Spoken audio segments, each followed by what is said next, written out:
Hello សួស្តីអ្នកទាំងអស់គ្នាអញ្ចឹង vlog ថ្ងៃនេះគឺ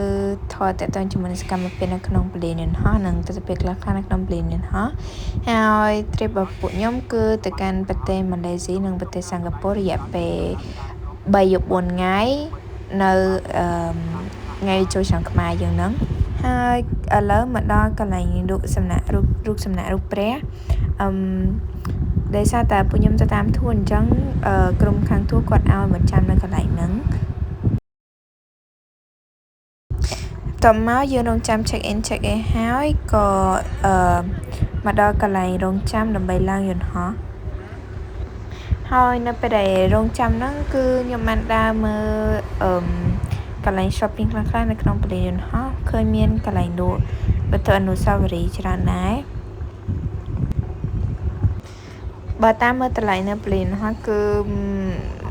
វា double price ពីនៅខាងក្រៅហើយគេធ្វើដំណើរទៅប្រទេសម៉ាឡេស៊ីនិងសិង្ហបុរីហ្នឹងគឺពួកខ្ញុំទៅគេនៅប្រទេសម៉ាឡេស៊ីរយៈពេល3យប់អត់បានទៅគេនៅសិង្ហបុរីទេដោយសារតែនៅសិង្ហបុរីតម្លៃកន្លែងគេហ្នឹងវារៀងថ្លៃដែរ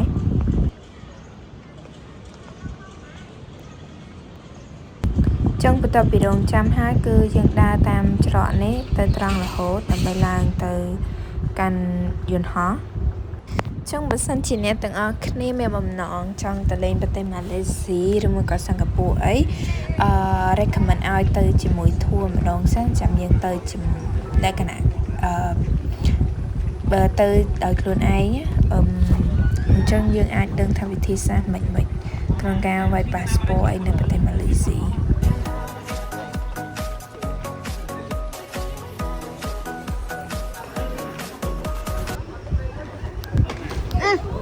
កន្លែងនេះដែរមានជាការថតបានសកម្មភាពកូនព្រានម្នាក់ដូបខមុកគាត់ជាអូនទៅខ្ញុំ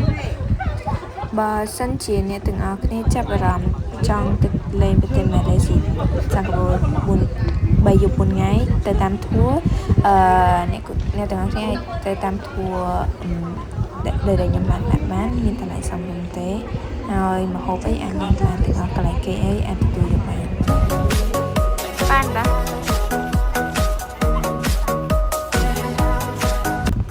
ហើយការធ្វើដំណើរទៅកាន់ប្រទេសម៉ាឡេស៊ីហ្នឹងពួកខ្ញុំបានជិះនៅក្រុមហ៊ុនអាកាសចរ Air Asia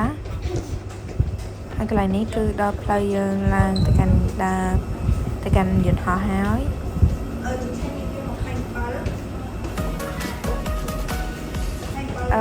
ដោយសារតាមុនជាដំណើរមួយថ្ងៃនេះគឺខ្ញុំបានគេងទេអញ្ចឹងទៅឡើងយន្តហោះគឺគេងហើយនឹងថតរូប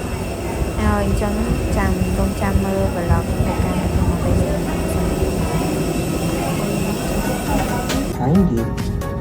ហើយឥឡូវហ្នឹងខ្ញុំក៏បានហោះមកដល់ប្រទេសម៉ាឡេស៊ីហើយអញ្ចឹងខ្ញុំត្រូវធ្វើដំណើរតាមរថយន្តត្រង់យើងធ្វើដំណើរទៅកាន់ទីក្រុងចូហូបារ៉ូដែលយើងនឹងគេនៅទីក្រុងចូហូបារ៉ូហ្នឹងអញ្ចឹងដែលសិនតែនៅក្នុងពលានយន្តហោះម៉ាឡេស៊ីមានsecurity វា more security អញ្ចឹងការវាយ passport អីខ្ញុំអត់បានថតទេនៅសកម្មភាពនៅក្នុងប្រទេសពលានយន្តហោះប្រទេសម៉ាឡេស៊ីអញ្ចឹងដល់ពេលយើងតែប៉ុណ្ណឹងចាំមើលនៅវីដេអូបន្ត Thank you Smoking in the toilet will activate the smoke alarm. Thank you for your តែពិតយើងមក